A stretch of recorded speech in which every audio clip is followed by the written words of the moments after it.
Vamos continuar conversando, batendo um papo descontraído, um papo informante sobre esse maravilhoso material que é a resina composta, ou são as resinas compostas.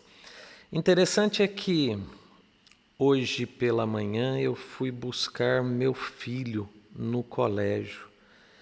E durante o caminho, meu filho me abordou com as seguintes questões. Pai, é o seguinte, você está gravando tantas aulas, mas tem tanta coisa assim para você falar dessa tal de resina composta?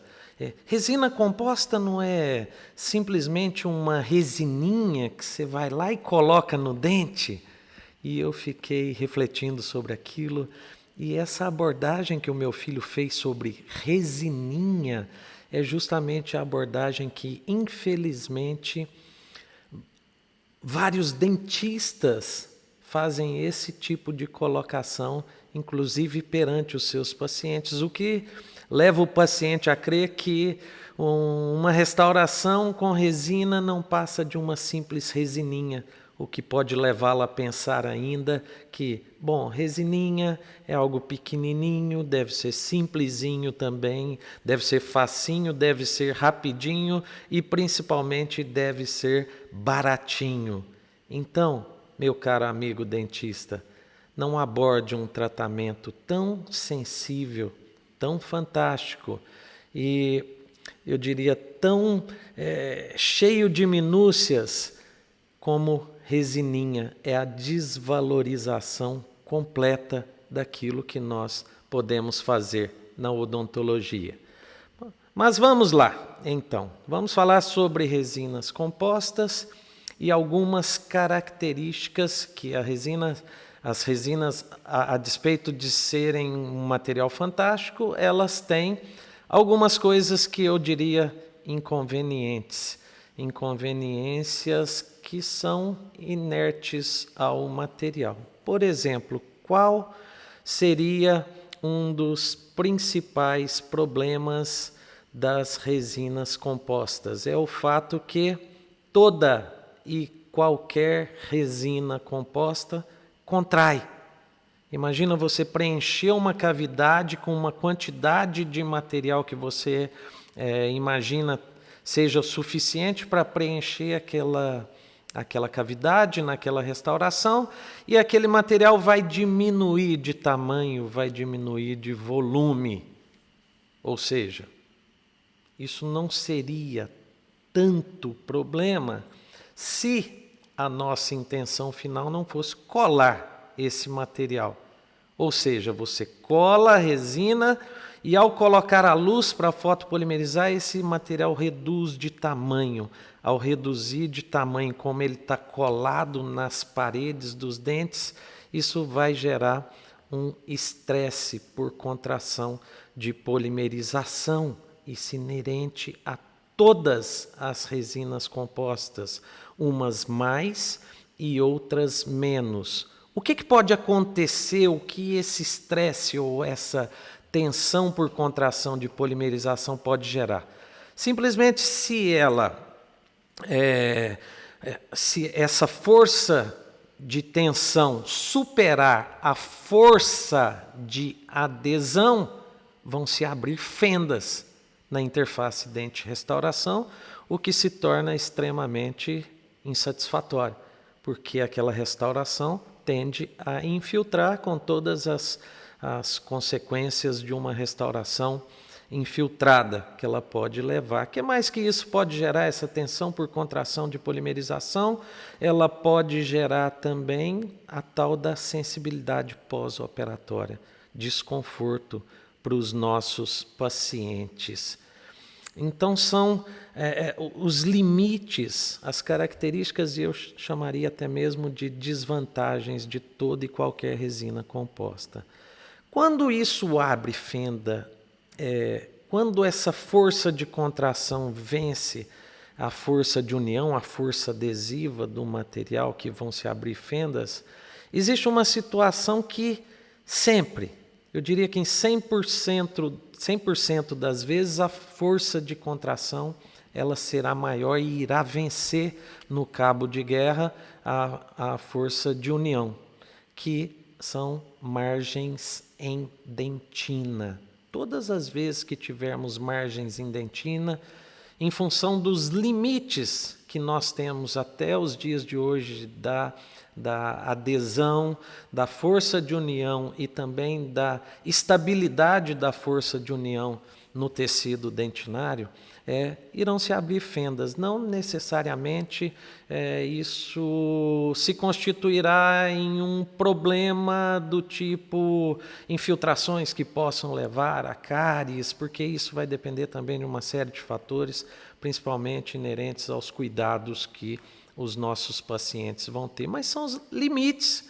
Foram lançadas e criadas algumas técnicas fantásticas, entre aspas, né, com ironia, bastante ironia, mas para tentar amenizar esse fator de infiltração que possa haver em margens em dentina, se criou possibilidades de técnicas com base em amálgama, base em ionômero de vidro, base com uma restauração de ouro que vedasse aquela margem. E eu vou dizer para vocês, todas elas falhas. Você vai fazer uma lâmina de ouro para adaptar uma base de caixa proximal para fazer uma resina em cima daquela lâmina de ouro, e eu pergunto quanto vai custar a resina para o seu paciente. Vai fazer uma base com amálgama, além de uma lambreca doida, vai sujar. Essa técnica tinha até um nome, Amalcomp, uma base de amálgama, depois resina composta. Quer dizer, nós vamos voltar a ter todos aqueles problemas do amálgama, e diga-se de passagem, resina não une com amálgama. Então você tenta amenizar um problema e gera outro. Se você fizer uma base com ionômero de vidro não pule, não dá polimento legal. Então você gera um problema em classe 2, que é justamente você tem algo que não está polindo adequadamente numa região próximo do tecido periodontal. Você vai gerar ali uma inflamação permanente para o seu paciente. Tudo isso que eu estou te falando são situações que eu já experimentei, seguindo recomendações da literatura, de alguns formadores de opinião. Então hoje eu tenho uma consciência muito tranquila quanto a isso, é que se eu tenho uma margem em dentina, eu aceito, eu tento fazer o máximo possível para que a minha restauração tenha menos problemas.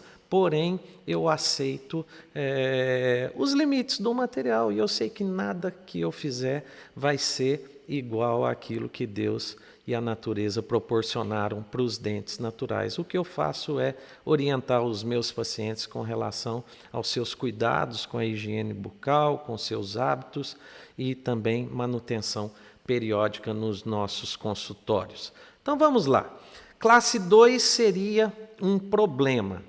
Aí surgiram também na literatura algumas técnicas que eu também chamo de fantásticas para amenizar esse fator do estresse por contração de polimerização, abertura de fendas, com a adição de técnicas do tipo vários incrementos horizontais, vários incrementos verticais sendo polimerizados separadamente, incrementos oblíquos. Você faz um incrementinho oblíquo para cá, o outro incrementinho oblíquo para lá, e quando a gente vê aqueles esqueminhas desenhados, coloridinhos nos livros, nos artigos, é muito lindo de se ver, mas na clínica é muito difícil de fazer. Vai fazer incrementinho oblíquo numa caixa proximal de um pré-molar que tenha, por exemplo, 3 milímetros de abertura de istmo. Quero ver. Você pode até conseguir, mas quanto tempo você vai levar para fazer a sua restauração? Então existem algumas coisas que são de conveniência científica e inconveniência clínica. Então, tentemos aceitar os nossos limites e os limites das nossas técnicas e materiais. Também já teve na literatura o fator de você usar as famosas cunhas deflectivas, porque dentista um dia acreditou que a resina composta contraía em direção à luz. Então essas cunhas teriam a intenção de puxar a contração da resina no sentido da adaptação da margem. E quanta bobagem nós já cremos na odontologia, e isso foi nos passado como verdade absoluta. Como isso é muito difícil de se estabelecer, esses incrementos oblíquos, horizontais e verticais, eu vou dar uma dica para você que eu sempre utilizei nas minhas classes 2, quando eu tinha margens em dentina, classes 2, realizando com resinas convencionais.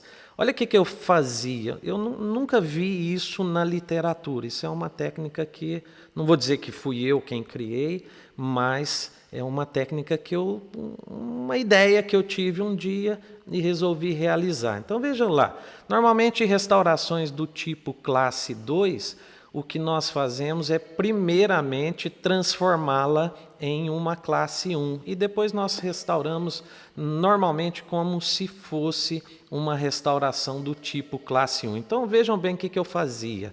Eu colocava o meu incremento como que fechando a caixa proximal, estabelecendo crista, transformando essa restauração em classe 1, e antes de polimerizar a resina, eu vinha com um instrumento, uma sonda fina ou uma espátula bem fininha, e faço 2 cortes nessa resina, dependendo da extensão da classe 2, se é uma caixa proximal um pouco mais ampla, eu faço 2 cortes. Se é um pouco mais estreita, eu faço um corte como que quebrando o fator C. Então vão ficar 2 canaletas que eu polimerizo dessa maneira e num segundo momento eu venho com incrementos de resina como que pressionando para essa resina entrar dentro dessa canaleta, e com isso eu acredito que eu amenizo de alguma forma esse estresse por contração de polimerização, onde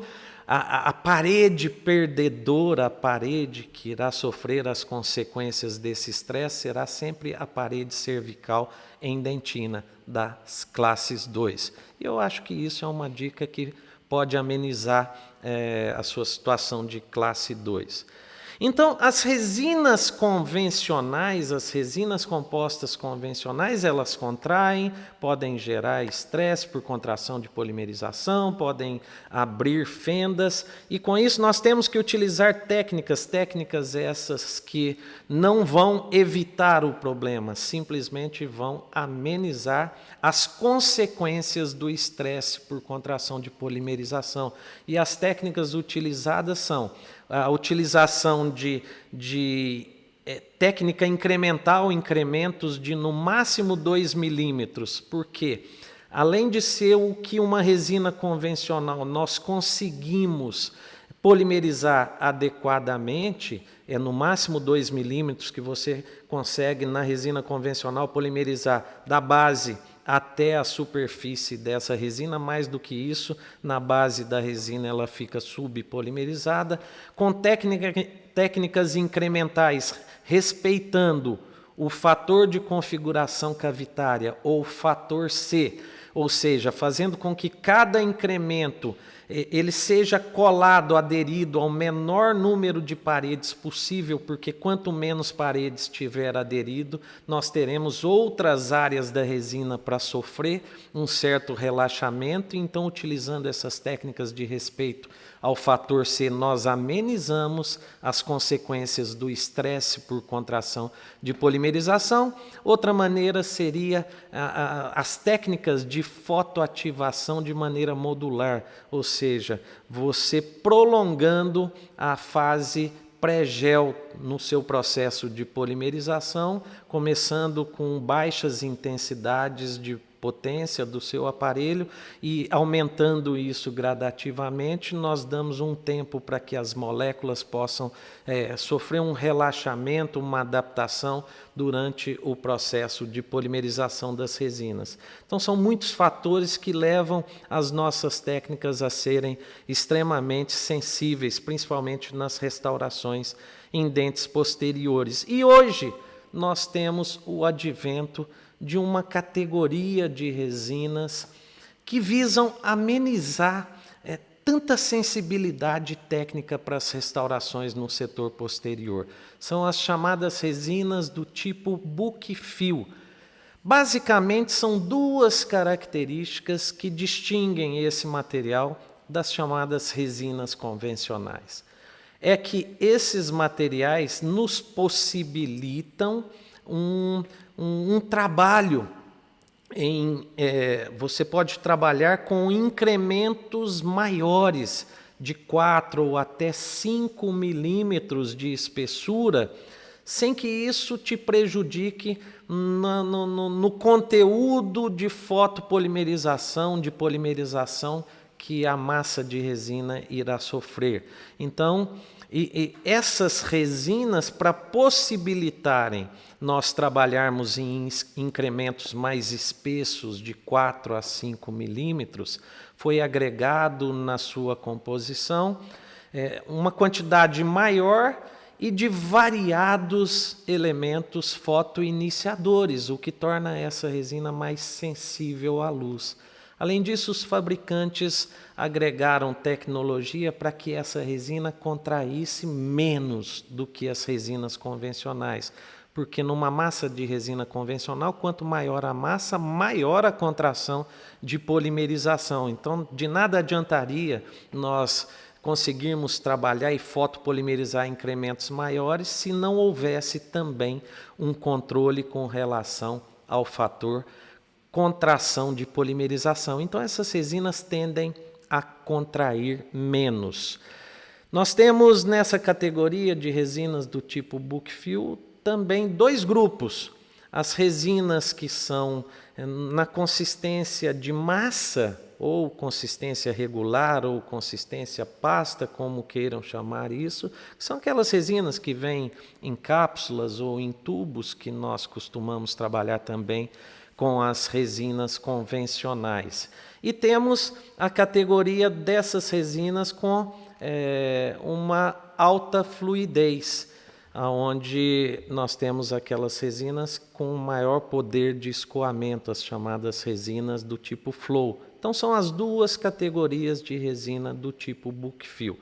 Na categoria pasta, eu posso finalizar a minha restauração com essa resina, porque ela tem resistência para aguentar, eu digo assim, aguentar o tranco nos processos funcionais. Já as resinas de consistência mais fluida, elas são utilizadas como base. Você vai fazer uma base, como se fosse um forramento das resinas flow convencionais, nós fazíamos uma camadinha, só que essas resinas flow do tipo book fill nos permitem camadas maiores, de até 4 milímetros.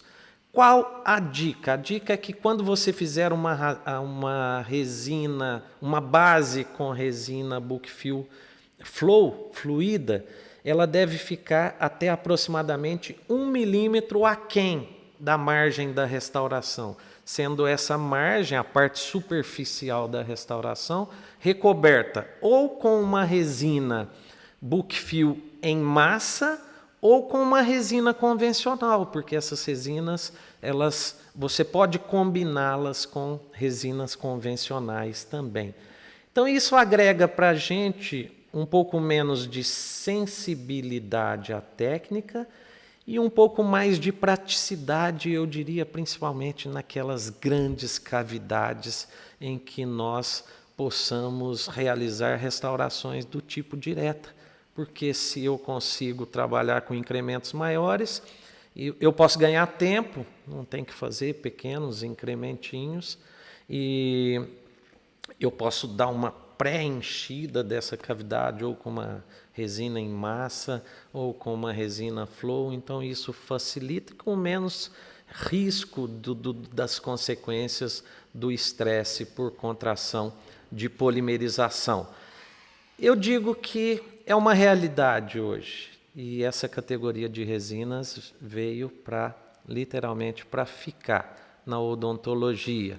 E o mercado tem aceitado, os trabalhos científicos têm realmente comprovado a eficácia da maioria dessas resinas, e nós podemos trabalhar com isso com uma certa confiabilidade na clínica. Eu vou mostrar um caso clínico aqui para vocês entenderem como que funciona esse processo. Um caso clínico que eu fiz com a técnica chamada solo. O que seria essa técnica chamada solo? Seria uma técnica com a resina em massa, praticamente a cavidade inteira. E através desse caso clínico, eu espero dar algumas dicas que possam mostrar, abrir novos horizontes para que vocês possam trabalhar com essa categoria de materiais. Então, o caso clínico é esse aqui, onde eu tenho uma restauração de amálgama com todas as coisas ruins que um amálgama pode prover às estruturas dentárias, seja estruturalmente falando, seja esteticamente falando, mas hoje, eu acho que o amálgama foi um material fantástico que nos brindou, era o que tinha durante aproximadamente 100 anos, prestou belíssimos serviços à odontologia. Eu acho que hoje nós deveríamos estender estátuas, quadros, homenagear o amálgama pelos belos serviços prestados, porém, eu vejo que hoje não se justifica a utilização de amálgama e que os malefícios superam os benefícios em frente às tecnologias e os materiais que nós temos disponível hoje. Então, a minha abordagem hoje é que não se realize restaurações de amálgamas e, de uma maneira até radical, substitua, sim, todas as restaurações de amálgamas dos seus pacientes. Só uma dica, todos os dentes que têm restaurações de amálgamas possuem trincas, todos, sem distinção. Se você observar, você vai observar que existem trincas, algumas em menor grau, outras em maior grau, mas todos, sem exceção, vão estar trincados, e isso por si só é só um dos motivos para você substituir ou indicar para os seus pacientes a substituição dessas restaurações de amálgama. E sem contar os malefícios estéticos que muitas vezes eles, mesmo em dentes posteriores, eles vêm a refletir através do manchamento, da pigmentação da estrutura dentária, também na face vestibular desses dentes, como no caso desse molar. Então, sob isolamento absoluto, eu removi o amálgama, vejam lá que existia infiltração, existia cárie por baixo dessa restauração, existia uma quantidade de hidróxido de cálcio, que é um capítulo à parte que futuramente eu quero conversar com vocês sobre excessos de hidróxido de cálcio, mas tudo isso propiciando uma situação desfavorável que nos levou à substituição, não só por questões estéticas, mas também por questões estruturais desse elemento dentário. E quando nós falamos em uma categoria de resinas, book fill, que nos possibilita trabalhar profundidades de 4 até 5 milímetros de cavidade, é imprescindível que o dentista tenha uma visão real sobre profundidade de cavidade. E eu vejo que isso é uma falha. As pessoas, isso até para as restaurações com resinas convencionais, é preciso que nós tenhamos uma noção de profundidade. Eu tenho certeza que quando eu mostro isso para algum dentista, eu sempre pergunto para os meus alunos, me descrevam em termos genéricos a profundidade dessa cavidade, entre rasa, média ou profunda. A maioria dos dentistas, eles abordam uma profundidade de cavidade dessa como profunda. Tudo bem, pode ser profunda, mas profundo quanto? O que seria uma restauração profunda? E eu vou dizer que a maioria, creiam em mim, a maioria das cavidades que nós trabalhamos em odontologia em dentes vitais são cavidades de médias para rasas, com exceção em algumas caixas proximais de cavidades do tipo classe 2. E você comprova isso quando você coloca uma sonda milimetrada.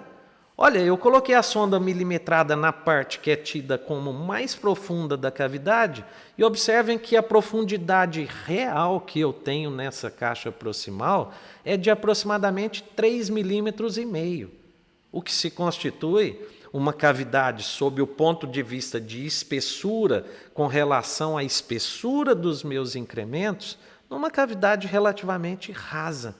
E até mesmo propícia, dependendo da técnica que você utilizar, para as resinas convencionais.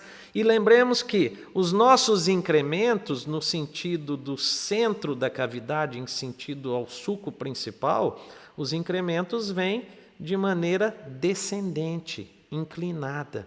Então, quando nós formos analisar também profundidade de cavidade numa classe 1, você deve analisar não só na região da margem, mas também com relação à inclinação das arestas e vertentes das cúspides. Então, se eu estou mensurando, e essa é uma característica fundamental para você trabalhar com incremento único, é se certificar da profundidade da sua cavidade. Eu verifico que, nesse caso, eu tenho aproximadamente 3,5 milímetros.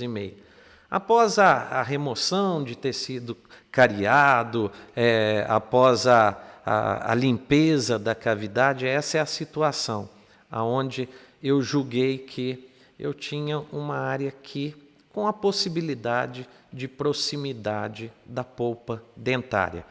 E aí vem uma outra questão que eu recebo constantemente, uma pergunta dos alunos, das pessoas que me assistem falar, que é a seguinte: Sânzio, você nunca faz proteção do complexo dentina-polpa nas suas restaurações com resina? E a minha resposta é sempre a mesma: eu sempre faço proteção do complexo dentina-polpa. Não só faço, como 99,9% das vezes, a proteção que eu faço é a melhor de todas as proteções do complexo dentina-polpa, e o nome dessa proteção é hibridização. Porque uma das finalidades da hibridização, da adesão, não é só colar a restauração ao dente, mas é também vedar. E dentre as técnicas que nós temos, nada veda, nada sela melhor canalículos dentinários contra, por exemplo, uma invasão bacteriana, do que as nossas técnicas adesivas, as nossas técnicas de hibridização. Então, a pergunta que deveria ser me direcionada seria mais ou menos a seguinte: então, tirando a hibridização, você nunca usa outros produtos para proteção, como hidróxido de cálcio e ionômero de vidro? Você é daqueles que manda jogar hidróxido de cálcio na lata de lixo? E eu digo: não mando jogar na lata de lixo. Em raríssimas situações eu utilizo, como por exemplo nessa situação, quando eu julgo que em algum local da cavidade eu tenho a minha preocupação sobre a proximidade com a polpa. E nesse caso, como esse aí, eu vou fazer uma espécie de proteção além da hibridização. E qual seria essa proteção? A primeira coisa é assim: eu vou fazer um condicionamento ácido prévio das margens em esmalte por 30 segundos, única e exclusivamente, porque eu já deixo a minha margem em esmalte condicionada. Vou utilizar, neste caso, um adesivo universal ou do tipo autocondicionante. Então, a única coisa que eu condiciono são as margens em esmalte. Por 30 segundos, lavo bem, seco bem, e nesse caso eu apliquei sim um hidróxido de cálcio só naquela área que eu julguei que era mais profunda. Aguarda a presa do hidróxido de cálcio, e aí vai outra dica: se você fez base com hidróxido de cálcio, não faça adesivo por cima desse hidróxido de cálcio, não tente colar a sua resina em cima do hidróxido de cálcio, porque isso não vai acontecer. Não existe nenhum processo de adesão confiável entre hidróxido de cálcio convencional e resina composta. Então você tem que proteger esse hidróxido de cálcio. Com o quê? Com uma camada de ionômero de vidro. E eu prefiro ionômero de vidro porque é um material que eu uso muito pouco em situações restritas. Eu prefiro o ionômero de vidro de característica de presa química. Eu coloco esse ionômero de vidro, aguardo, também só para proteger o hidróxido de cálcio, não lambuzando a cavidade toda, senão não me sobram paredes para aderir com o meu sistema adesivo. Aguardo em torno de 10 minutos uma presa inicial apenas desse ionômero de vidro, uma rigidez apenas inicial desse ionômero de vidro, e em seguida aplico o meu sistema adesivo, que é um sistema adesivo, nesse caso, ou universal ou do tipo autocondicionante. Lembrando que eu já fiz um condicionamento prévio das margens em esmalte. Aplico as camadas do meu sistema adesivo e seco para acelerar o processo de volatilização dos solventes contidos nos primers dos sistemas adesivos, e vou polimerizar adequadamente, um bom banho de luz. Eu diria que no mínimo 30 segundos de polimerização, no mínimo. E aí vai uma outra dica também, que se você pretende trabalhar com uma resina do tipo book fill, que para polimerizar 4 ou até 5 milímetros, o seu fotopolimerizador não pode ser meia boca, tem que ser um fotopolimerizador top, e de preferência que você esteja periodicamente checando a densidade de potência emitida pelo seu aparelho fotopolimerizador, para que tenha confiabilidade na realização dessas restaurações. Não adianta resina que polimeriza muito se o seu fotopolimeriza pouco. Então, utilizei aqui um sistema de matrizes e cunha, que é o sistema Palodente, que eu acredito, dentro da minha experiência, o mais completo, o mais fantástico sistema para a realização de classes 2, para obtenção de contato. Eu digo que esse sistema, para você não conseguir ponto de contato interproximal legal, fisiológico, o dentista tem que fazer força.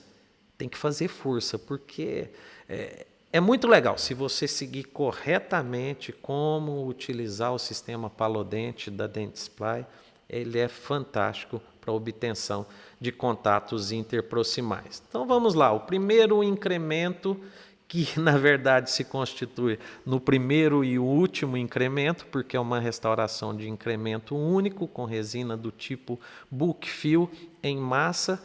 Eu vou acomodando com uma espátula, gentilmente tentando distribuir de maneira uniforme e lentamente essa resina. Estou utilizando um condensador do tipo esférico, vou acomodando, e nesse momento, a partir do momento que eu dou uma pré-acondicionada com uma espátula ou um condensador, eu posso utilizar de uma técnica moderna de odontologia, que é a odontologia digital. Você vai lá e dá uma pressionada com o dedo, e essa é uma etapa que eu costumo fazer sempre quando estou fazendo restaurações do tipo incremento único com resinas book fill. Vou acomodando, vou adaptando com a espátula, a inclinação correta da espátula. E aí vai uma dica. Eu vou ser bem franco e sincero para você.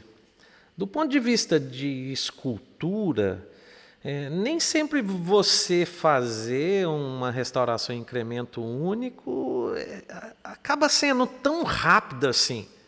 Eu diria que quando você trabalha com uma base de resina flow, é até legal, você já dá uma pré-enchida, mas você esculpir um grande volume de resina, um incremento único, eu vejo como mais difícil. E aí vai algumas características de escultura e consistência dessas resinas book fill do tipo massa. Elas não são, a maioria delas não tem a capacidade de esculpibilidade que as resinas convencionais. São mais difíceis de esculpir. Eu percebo que a superfície da ampla maioria dessas resinas, e aí vai a minha opinião pessoal, a ampla maioria dessas resinas, ela tem uma superfície meio que granulosa, ela não fica tão lisa. Quando você faz um suco, não fica um suco tão bonito, tão perfeito quanto nas resinas convencionais, mas ela pode te dar uma praticidade. Mas, por outro lado, aquele tempo que você ganha em preencher a cavidade no incremento único, não se surpreenda se você depois despender desse tempo no processo de esculpir o incremento único, porque se torna muito mais difícil. Isso, pelo menos, na minha experiência. A não ser que você queira fazer uma restauração que seja absolutamente simples, sem destaque de suco, que também não vejo como nenhum problema no setor posterior. Eu acho que a restauração, antes de tudo, ela tem que ser bem colada, bem polimerizada, bem adaptada, bem contornada e bem polida. Agora, os requintes, mas é legal você fazer uma escultura que seja bacana. Então, assim, eu acho que em termos de escultura a gente perde. Pode ser que possa gastar bem mais tempo, aquele tempo que a gente possa ter imaginado que ganhou por colocar um incremento maior. Então, com muita dificuldade, eu esculpi dentro daquilo que foi possível, e esse é o resultado que eu consegui da minha escultura. Fotopolimerizei bem, e eu gosto nas minhas restaurações posteriores de uma corzinha, uma maquiagenzinha de suco. Eu utilizei um corante marrom. E aí vamos falar também sobre outro aspecto que se debate muito sobre a característica de cor das resinas do tipo book fill. Aqui nós estamos observando a resina sob isolamento absoluto. É uma situação de desidratação da estrutura dentária, mas o fato é que a maioria das resinas do tipo book fill tem uma característica de maior translucidez. Então isso preocupa alguns profissionais. Poxa, se eu tiver um substrato, uma dentina escurecida, isso pode não ser capaz de bloquear. Eu vou fazer algumas colocações que também são de minha opinião pessoal. A primeira delas é que, normalmente, quando você tem uma dentina esclerótica, isso normalmente se dá num patamar de profundidade maior de restauração. Segunda questão é que a maioria são sim resinas mais translúcidas, mas será mesmo que a cor se torna tão importante no setor posterior, um setor que não tem luz, a observação é difícil, tanto da nossa parte como dentistas, que temos um acesso visual muitas vezes direto, quanto da parte dos pacientes. Será que isso seria tão preocupante? Eu devolvo para você, dentro da sua opinião, essa questão. A minha opinião é muito bem formada com relação a isso. Eu não me preocupo com esse tipo de característica, tá?